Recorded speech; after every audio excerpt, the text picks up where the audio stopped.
आइए मिलते हैं अनुपात और समानुपात के एक सवाल के साथ जो अक्सर एग्जाम में आपको परेशान करता है, लेकिन अब इस परेशानी को आप आसानी से दूर कर सकते हैं, लेकिन तब जब आपको ये कॉन्सेप्ट ध्यान रहेगा जो आज हम आपको इस सवाल में बताएंगे।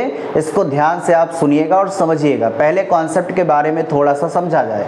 देखिए, कहने का मतलब ये है कि जब कभी भी दो अलग अलग चीज़ें दी हो, ध्यान दीजिएगा, जब कभी भी दो अलग अलग चीज़ें दी हो और उसका एक मिक्सअप दिया हो तो इस कंडीशन में एलिगेशन आप आसानी से लगा सकते हैं। क्या लगा सकते हैं? एलिगेशन। कब? जब दो अलग अलग चीज़ें दी हो और उसका एक मिक्सअप दिया हो। ठीक है, तो ये सवाल में आपको समझना पड़ेगा कि सवाल में क्या एलिगेशन लग पाएगा, क्या दो अलग अलग चीज़ें दी हैं और उसका मिक्सअप दिया है। अगर दिया है तो एक लाइन में आंसर आप देख सकते हैं। कैसे? ध्यान दीजिएगा।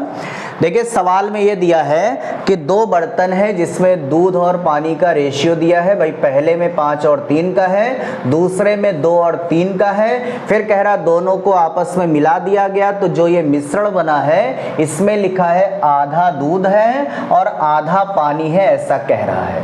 तो अगर ध्यान से देखोगे तो दो अलग अलग चीजें दी हैं और उसका एक मिक्सअप दिया है, मतलब एलिगेशन आप आसानी से लगा सकते हो। कैसे? अब ध्यान दीजिए। देखिए, पहले पात्र में दूध और पानी दिया है 5 और 3 और दूसरे पात्र में दूध और पानी दिया है 2:3 और जो इसका मिक्सअप दिया है उसमें दूध और पानी का रेशियो दिया है 1:1 का। अब इस टाइप के सवाल में किसी भी एक चीज को आप पकड़ के चलिए, आंसर आपको डायरेक्ट मिल जाएगा। चाहे इसमें आप दूध लेके चलिए, चाहे पानी लेके चलिए। तो भाई इस समय देखा जाए तो हम यहाँ पे दूध को लेके चलते हैं। पहले में दूध 5 है, दूसरे में दूध 2 है और मिक्सअप में दूध 1 दिया है। ठीक है, अब रेशियो दिया है तो रेशियो के टर्म में बना लिया जाए। भाई पहले में दूध 5 है लेकिन कुल भाग 8 है। ठीक है भाई, 5 3 8। दूसरे में दूध 2 है, कुल भाग है 5 और मिक्सअप में दूध 1 है, कुल भाग है 2। ठीक, अब यहाँ पर एलिगेशन कैसे लगाते हैं? इसमें कुछ नहीं करना रहता है, बस नंबरों को क्रॉस घटाना है। कैसे घटाना है? क्रॉस। अब आप यहाँ से घटाओगे तो कैसे? भाई एलसीएम लेंगे, एलसीएम लेने के बाद क्रॉस मल्टीप्लाई, तो यहीं से डायरेक्ट कर दिया जाए। 2 दूनी 4, 5 एकम 5। ठीक है, तो 5 में से 4 गया, 1 ऊपर बच जाएगा और नीचे आ जाएगा 5 दूनी 10।